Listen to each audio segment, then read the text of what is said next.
Yan, nagsisimula ng tumaas yung mga tubig.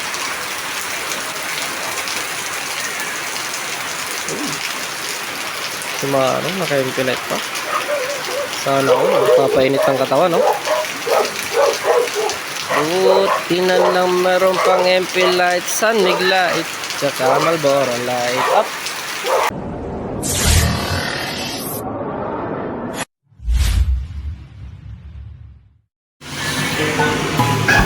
Yo, what's up mga kaibigan? Welcome sa ating YouTube channel. At ngayong araw ngay umuulan at palapit nang matapos ang ating work at pupuntahan natin ang ating mga alagang manok. Pero ngayon pagmamasdan muna natin ang ulan na ito. Sana hindi ito magtuloy-tuloy para hindi naman bahain dun sa atin, kasi yung ating mga manok kapag bumaha ay kukumtar sila. Ano bang tawag sa Tagalog man? Lalamigit sila. So ayan, mga pagwapo ko, tignan mo naman, gar. Sauce. So ayan, mamaya na ulit mga kailyan.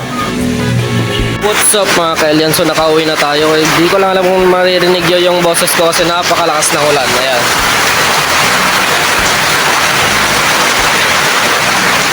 napakalakas ng ulan dito sa amin ngayon mga kailyan. At titignan lang muna natin yung mga manok natin.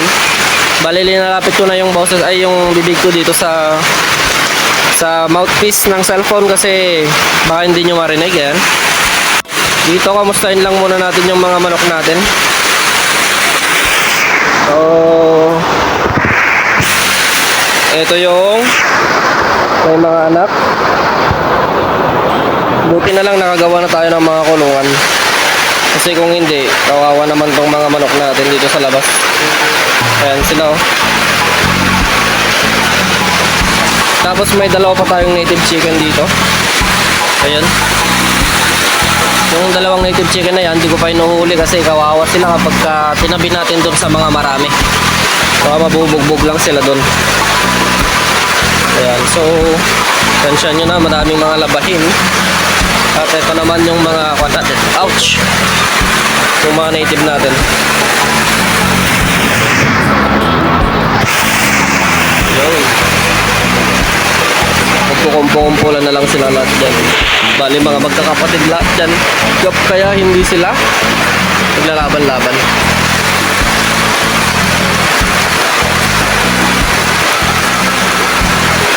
At ang ating mga roasted island chicken sa gitna. Andun sila, hindi nyo makikita sa video, pero sa akin nakikita ko sila. Ayun yun. Yan o. Yan. Yun. Yung dalawang breeder natin. At yung isa doon, gagawin nating inahin yan. Ito naman, may nangingitlog naman dito. Yan. Hindi ko lang alam kung kita nyo.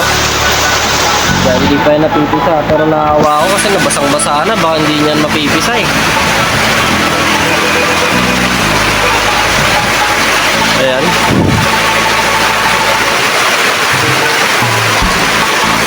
Ayan, so bali tag-ulan na talaga dito sa atin. Ito naman, sinimulan na nilang inarado yung lupa. Susunod dyan, sigurado papatubigan nila yan. Tapos tataniman na nila ng palay.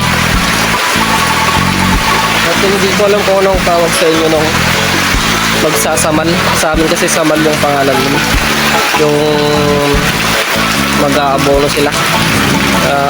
Pwedeng makapatay sa ating mga alaga. Kaya buti na lang naikulong na natin silang lahat. Ayan. So yun, quick visit lang tayo dito sa ating mga alaga. Ayan, so sana hindi magtutuloy-tuloy yung bagyo dito sa amin, yung ulan dito sa amin, yung kasi kahit walang bagyo is binabaha dito sa amin. Papakita ko sa inyo. Yan, nagsisimula ng tumaas yung mga tubig.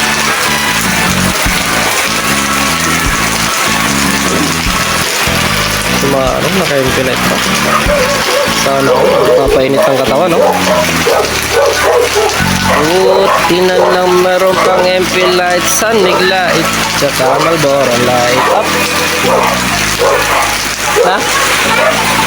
Tapos medyo ninervous pa tayong mag video kasi nga lakas-lakas ng kidlat. Ayan.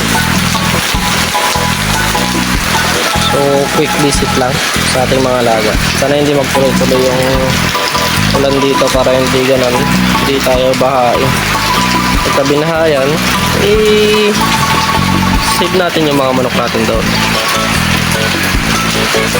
Bahain kasi dito sa amin. Ayan.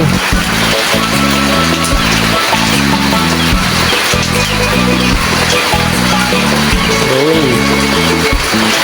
Napakagandang pagmasdan, napakagandang umuwi eh. Okay, ano bang tawag doon? Napakagandang umuwi kapag meron kang inuuwi. Maliban sa iyong pamilya, meron kang mga alagang pwede mong umuwi-uwian. Palot napakarami na nila oh. At may ibon pa doon. Kikisilong. Alright. Punta muna tayo sa taas para makita nyo yung view. Maganda kasi ng view dito sa taas ng bahay. So mula dito sa taas, masdan natin. Ito yung parang stress reliever ko na din. Kapag tumitingin lang ako dito sa malawak na palayan ng aming mga kapitbahay. Ayan.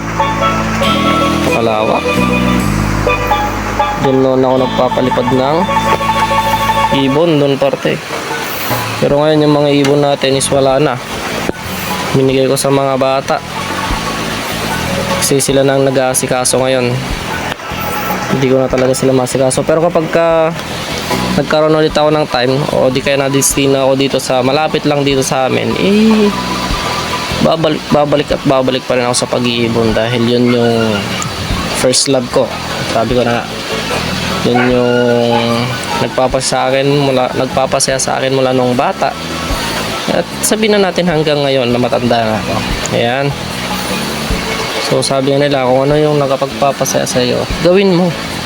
Dahil hindi mo na yun mababalikan pa kapag pinalampas mo pa.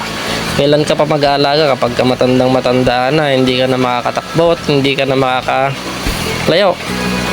Ayan. So kapag medyo magkaroon ako ng time, babalik ko pa rin yung pag-aalaga sa mga kalapate. Ayan. Ngayon manok muna. Kasi yung manok kapag dumami, pwedeng kainin. Yung kalapate kapag dumami, sabihin na natin pwedeng kainin, pero nakakaawa naman silang tignan, kinakatay ko. Ayan. So hanggang dito na lang yung video natin mga kailyan. Maraming salamat sa panonood. Quick update lang tayo sa ating mga alaga. Maraming salamat. Paalam.